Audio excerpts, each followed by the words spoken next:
نحمدہ و نصلی علی رسولہ الکریم اما بعد فاعوذ باللہ من الشیطان الرجیم بسم اللہ الرحمن الرحیم رب اشرح لی صدری ویسر لی امری واحلل عقدۃ من لسانی یفقہوا قولی رب یسر ولا تعسر وتمم بالخیر اللہم فقہنا فی الدین۔ سورۃ آل عمران آیت نمبر 7، لفظی ترجمہ، روٹ ورڈ اور تفسیر۔ هو الذی، وہ اللہ، وہ ذات ہے، انزلہ، جس نے نازل کیا، علیک، آپ پر، الکتابہ، کتاب کو۔ کاف تا با سے ہے یہ، یعنی روٹ ہے اس کا۔ کتاب کا معنی جمع کرنا، کس کو جمع کہتے ہیں؟ الفاظ کو، سوچ کو، پھر ورڈز، لائن، پھر پیراگراف بنتا ہے۔ منہ، اس میں سے، آیاتن، آیات ہیں، شرعی آیات، کتاب کی آیات یہاں مراد ہے۔ محکمات، محکم ہے، ہا کاف میم روٹ ہے، ایسی آیات جن میں احکامات ہیں، حکم جس میں اللہ نے کچھ ہدایات دی ہے، یہ کرو یہ نہ کرو، بالکل کلیئر معنی ہیں ان کے۔ ہنہ، وہ، اصل ہے، حمزہ میم روٹ ہے اس کا، وہ جس کا ارادہ کیا جائے۔ سورس، اوریجن، جو ماں ہوتی ہے اس کا بھی کیا رول ہوتا ہے؟ ہر مشکل اور ہر پریشانی میں بچے اس کی طرف ہی لوٹتے ہیں، وہ ہے، سورس ہے، اوریجن ہے۔ الکتاب، کتاب کی، یعنی کتاب کی وہ اصل ہے۔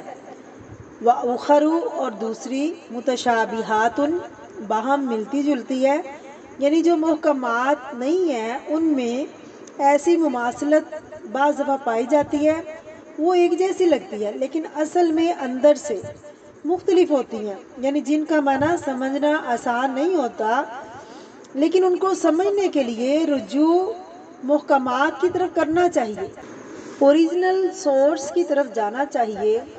فَأَمَّا الَّذِينَ، تو لیکن وہ لوگ، فِي قُلُوبِهِمْ، جن کے دلوں میں، زَیغٌ، ٹیر ہے، کجی ہے، اصل میں یہ کہتے ہیں کسی طرف جھک جانا، ایک طرف ہو جانا۔ فَيَتَّبِعُونَ، تو وہ پیروی کرتے ہیں، مَا تَشَابَہَ، جو مشابہ ہے، مِنْہُ، اس میں سے، ابتغاء، تلاش کرنے کے لیے، الفتنہ، فتنہ کو، وابتغاء، اور تلاش کرنے کے لیے، تأویلہ، اس کا مطلب، اس کی تاویل۔ حمزہ واو لام روٹ ہے اس کا، یعنی اس کی حقیقت۔ وما یعلم، اور نہیں جانتے وہ، تأویلہ، اس کا مطلب، حقیقت، تشریح، الا اللہ، مگر اللہ تعالیٰ، والراسخون، اور راسخ، مضبوط، گھرے ہوئے، پختہ کار، را سین خا سے ہے، کسی چیز کو مضبوطی کے ساتھ قائم رکھنا، فی العلم، علم میں، یعنی علم میں راسخ ہے، یعنی جن کے اندر علم جذب ہو گیا۔ یقولون، وہ کہتے ہیں، آمنا، ایمان لائے ہم، بھی، ساتھ اس کے، یعنی مشابہ کے، کل، سب، من عند ربنا، ہمارے رب کے پاس سے ہے، وما، اور نہیں، یذکروا، نصیحت پکڑتے، الا، مگر، اولو، والے، اس کا واحد ذو ہے، الباب، عقل والے، یہ لب کی جمع ہے۔ لب کہتے ہیں کسی چیز کے خلاصے یا مغز کو۔ بسم اللہ الرحمن الرحیم، تفسیر۔ هو الذی، وہ اللہ، وہی ذات ہے، انزل علیک الکتاب، جس نے کتاب اتاری۔ اب آپ دیکھیے کس قدر خوبصورت انداز ہے، ایک طرف اللہ کی صفات کا ذکر ہوتا ہے، دوسری طرف بتایا اس نے کتاب اتاری۔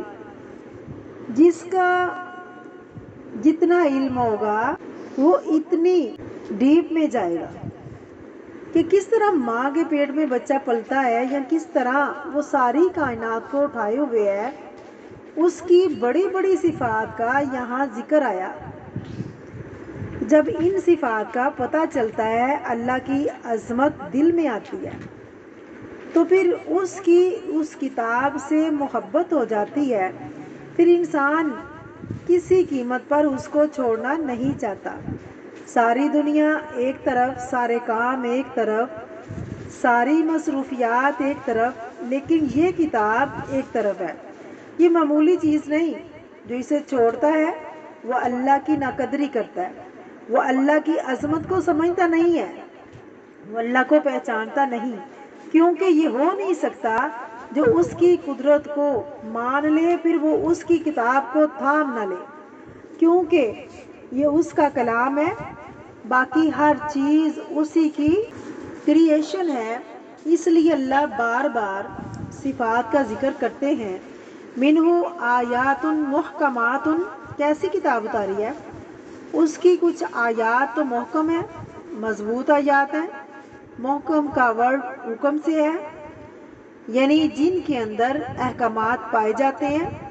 ہن ام الکتاب، وہی کتاب کی اصل ہے، یعنی وہ آیات جن میں احکامات ہیں، واضح کلیئر کٹ انسٹرکشنز ہیں اور گائیڈ لائن ہے، ہر ایک کو سمجھ میں آتا ہے اور بالکل واضح ہے۔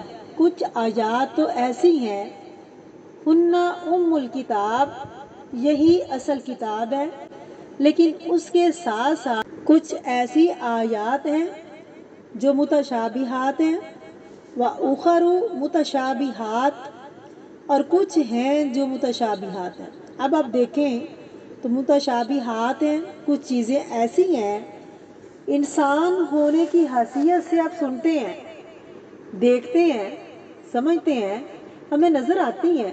ان کو سمجھنا آسان ہے کیونکہ ہم انہیں دیکھ رہے ہیں۔ مثلاً جن آیات میں سورج، چاند، ستاروں کا ذکر ہے، یہ سمجھ آتے ہیں۔ بے شمار آیات ایسی ہیں جو کائنات میں غور و فکر کے بارے میں ہیں اور ظاہری چیزوں کے بارے میں ہیں، لیکن کچھ چیزیں ایسی ہیں جو آخرت کے بارے میں ہیں۔ مثلاً جنت، جہنم، اللہ رب العزت کی صفات، اللہ رب العزت کی ذات۔ آپ یہ چیزیں دیکھیں گے، یہ ایسی چیزیں ہیں جنہیں ہم نے دیکھا نہیں ہے، ان کو ہم چھو نہیں سکتے لیکن مانتے ہیں۔ جیسے پھلوں کا ذکر ہوا، کہا گیا بظاہر وہ ایک جیسے ہیں، لیکن حقیقت میں ان میں بہت بڑا فرق ہے۔ جنت میں کوئی چیز ایسی نہیں جو دنیا جیسی ہو۔ یہ بھی کہا گیا جنت کے بارے میں کوئی آنکھ اسے دیکھ نہیں سکتی، کوئی دماغ اس کا تصور نہیں کر سکتا، لیکن ہم ہمیشہ ان کو امیجن کرتے ہیں، ان کو قیاس کرتے ہیں دنیا کی چیزوں پر، دنیا کے سامان پر۔ اسی طرح اللہ رب العزت کے بارے میں ہمارا تصور کیسا ہے؟ جیسے اللہ کا ہاتھ کیسا ہے کوئی نہیں جانتا، اس کو کسی کے ساتھ تشبیہ نہیں دے سکتے۔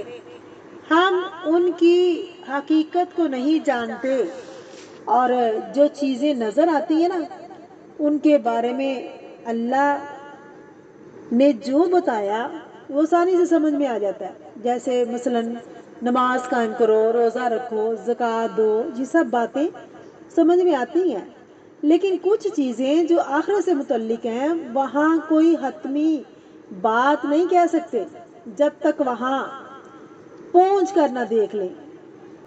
جیسے پل صراط، جہنم کا ایک گڑھا، ہر ایک کے ذہن میں الگ تصویر بنی ہوئی ہے۔ اسی طرح کی چیزیں متشابہات میں آتی ہیں، یعنی دو طرح کے مضامین ہیں، نمبر ایک جو علوم دنیا کے ہیں، نمبر دو جو غیبی امور کے ہیں۔ ان دونوں کی صورت ہے فَأَمَّا الَّذِينَ فِي قُلُوبِهِمْ زَيْغٌ، اور وہ لوگ جن کے دلوں میں ٹیڑھا پن ہے، کجی ہے، جو حق نہیں جانتے، جو حق نہیں چاہتے، وہ کیا کرتے ہیں؟ فَيَتَّبِعُونَ، وہ پیچھے لگ جاتے ہیں کس کے؟ مَا تَشَابَهَ مِنْهُ، جو شبے میں ڈالتی ہے، مثلاً قیامت کے بارے میں چیزیں ہیں، وہ ان کے پیچھے کیوں جاتے ہیں؟ تاکہ لوگوں کو اصل سے ہٹایا جا سکے۔ اگر لوگ سیدھی باتیں پڑھ کر عمل کرنے لگیں تو وہ ان کو اس راستے سے ہٹاتے ہیں۔ تم قرآن کو مانتے ہو، اس میں یہ لکھا ہے، اس کا کیا مطلب ہے؟ اس سے ان کا مقصد ہوتا ہے لوگوں کو ہٹانا۔ وہ ایسا کیوں کرتے ہیں؟ ابتغاء الفتنہ، فتنہ چاہنے کے لیے، فتنہ ابارنا چاہتے ہیں۔ وابتغاء تأویلہ، اور اس کی تعویل کرنا چاہتے ہیں۔ من مانی مطلب کیونکہ بعض لوگ جنت جہنم کے بارے میں بات کرتے ہیں، کہتے ہیں ان کی حقیقت کچھ نہیں۔ اس سے کیا ہوتا ہے؟ اللہ نے جس مقصد کے لیے اس کتاب کو اتارا ہے وہ مقصد پورا نہیں ہوتا۔ اس لیے سب سے پہلا وعدہ اللہ رب العزت نے ہدایت حاصل کرنے کے لیے لیا تھا، اور وہ تھا جتنی بھی غیبی امور ہیں وہ متشابہات سے متعلق ہے۔ تو ہمارا کیا فرض ہے؟ اللہ نے اس کو اتارا اور ہم ایمان لے آئے کہ ہم مانتے ہیں آپ نے جو بھی اتارا وہ برحق ہے۔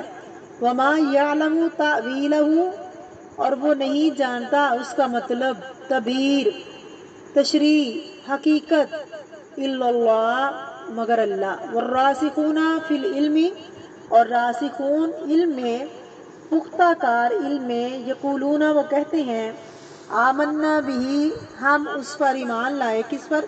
غیبی امور سے متعلق جتنی بھی آیات ہیں۔ اگر اللہ کہتے ہیں جنت ہے، ہم کہتے ہیں جنت ہے۔ اگر اللہ رب العزت کہتے ہیں جہنم ہے، ہم مانتے ہیں، ہم کہتے ہیں جہنم ہے۔ کل من عند ربنا، سب کے سب میرے رب کی طرف سے ہے۔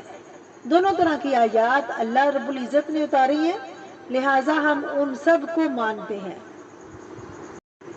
راسخون فی العلم کون ہوتے ہیں؟ ایک ہوتا ہے طالب علم اور ایک ہوتا ہے صاحب علم، عالم، علماء، اور ایک ہوتا ہے راسخون فی العلم۔ نمبر 1 لیڈرز ہیں، نمبر 2 جو خاص درجے کا علم حاصل کر چکے ہیں، نمبر 3 ایک وہ ہے جو علم سے سمجھتے ہیں، یعنی علم ان کے اندر اتر گیا۔ راسخون فی العلم کی پہچان کیا ہے؟ نبی کریم صلی اللہ علیہ وسلم سے پوچھا گیا، آپ علیہ الصلوۃ والسلام نے فرمایا، جو قسم پوری کرے اور اس کی زبان سچی ہو اور اس کا قلب مستقیم پر ہو، جس کی زبان سچی، جس کا دل سلامت ہو، جس کا پیٹ حرام سے بچا ہو، جس کی شرمگاہ زناکاری سے محفوظ ہو، وہی مضبوط علم والے ہیں جو عمل میں آگے ہوں۔ ایک روایت میں نبی کریم صلی اللہ علیہ وسلم نے فرمایا، اچھا عالم وہ ہے جب لوگ اس سے علم حاصل کرنا چاہیں تو ان کو صحیح مسائل بتا کر فائدہ پہنچائے، حق پہنچائے، اور حق پہنچانے میں غرور، بدخلقی یا طرفداری نہ کرے، یعنی کسی کی سائیڈ نہ لے، بد اخلاق نہ ہو۔ اگر لوگ اس کا خیال نہ کریں تو پرواہ نہ کرے، مائنڈ نہ کرے کہ کسی نے مجھے پوچھا نہیں، اور کسی کا لحاظ دین کے معاملے میں نہ رکھے، اس خیال میں نہ ہو کہ کوئی میری تعظیم کرے، اپنی عزت کی ڈیمانڈ نہ کرے کہ تم میری عزت کرو، بالکل صرف اللہ پر بھروسہ کرنے والا ہو اور اس کی پرواہ کرنے والا ہو۔ ایسے لوگ راسخون فی العلم ہیں۔